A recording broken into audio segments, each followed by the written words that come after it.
The two articles that I selected were written by Mary Kay Stein and Marjorie Henningsen. My topic is Best Practices for Closing the Achievement Gap, and my subtopic is Using Mathematical Tasks to Develop Student Capacity for Reasoning. My first article is Mathematical Tasks and Student Cognition, Classroom-Based Factors that Support and Inhibit high-level mathematical thinking and reasoning. The purpose of the article was to identify how classroom-based factors can shape students' engagement with mathematical tasks that were set up to encourage high-level mathematical thinking and reasoning. The paper focuses on classroom-based factors that influence the ways in which students engage with cognitively demanding mathematics tasks in real classroom settings. The sample for research was taken from the Quasar project. Quasar, Quantitative Understanding, Amplifying Student Achievement and Reasoning. The project is based on the premise that prior failures of poor and minority students are due to a lack of opportunities to participate in meaningful and challenging learning experiences rather than to a lack of abilities or potential. In the initial study, 58 of 144 tasks were identified as being set up to encourage doing mathematics. During the implementation phases of these 58 tasks, students were observed to engage actively in doing mathematics in 22 of the tasks. In the remaining 36 tasks, students' engagement with the task during implementation was not observed to exemplify doing mathematics.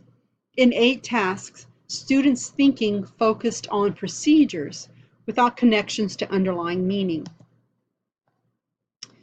There was a tendency for class-based work on tasks to drift away from a focus on meaning and understanding toward an emphasis on accuracy and speed.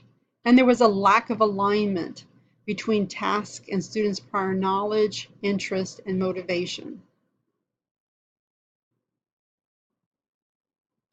5 factors appear to be prime influences associated with maintaining student engagement at the level of doing mathematics. Task builds on students' prior knowledge, scaffolding, appropriate amount of time, modeling of high-level performance, sustained press for explanation and meaning. The factors most frequently judged to influence those tasks in which students' thinking processes declined into the use of procedures without connection to meaning or understanding were the removal of challenging aspects of the tasks, shifts in focus from understanding to the correctness or completeness of the answer, inappropriate amount of times allocated to the tasks.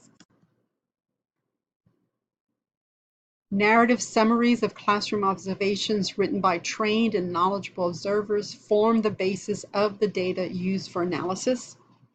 Each school year from fall 1990 to spring 1993, 3 3-day observation sessions, fall, winter, and spring, were conducted in 3 teachers' mathematics classrooms at 4 project sites.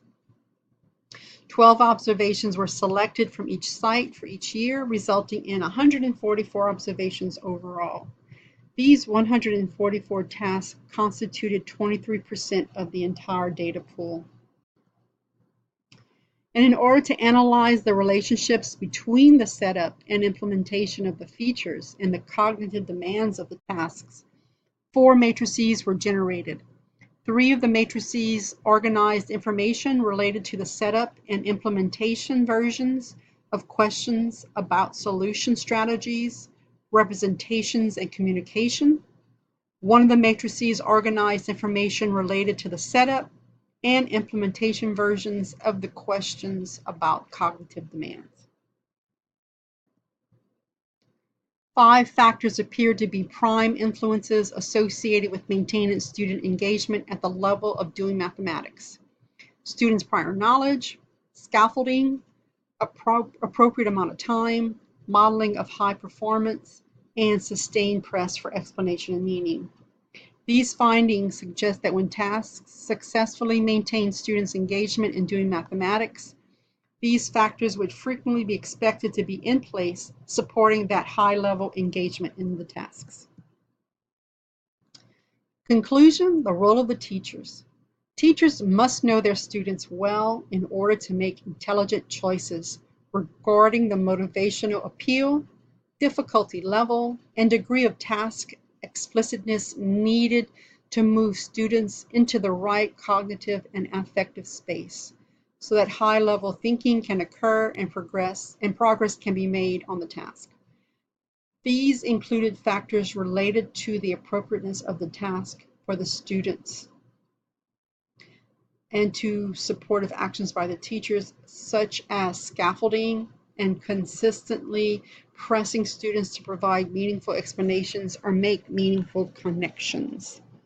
Not only must the teacher select and appropriately set up worthwhile mathematical tasks, but the teacher must also proactively and consistently support students' cognitive activity without reducing the complexity and cognitive demands of the task. The second article was Building Student Capacity for Mathematical Thinking and Reasoning, an analysis of mathematical tasks used in reform classrooms. Again, my topic is Best Practices for Closing the Achievement Gap, and the subtopic is Using Mathematical Tasks to Develop Student Capacity for Reasoning. The purpose of the article was to focus on mathematical tasks as important vehicles for building student capacity for mathematical thinking and reasoning.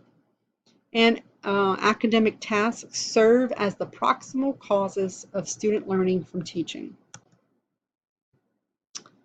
The sample for research was a stratified random sample of 144 mathematical tasks used during reform-oriented instruction, was analyzed in terms of task features, the number of solutions, strategies, number and kind of representations, and communication requirements and cognitive demands such as memorization, the use of procedures with and without connections to concepts, and the doing of mathematics.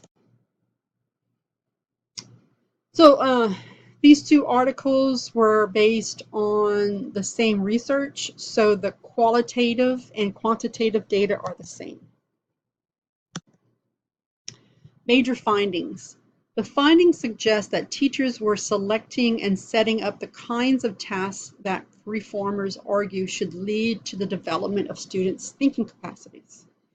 During task implementation, the task features tended to remain consistent with how they were set up, but the cognitive demands of high-level tasks had a tendency to decline. Overall, 61 tasks exhibited a decline from the setup phase to the implementation phase.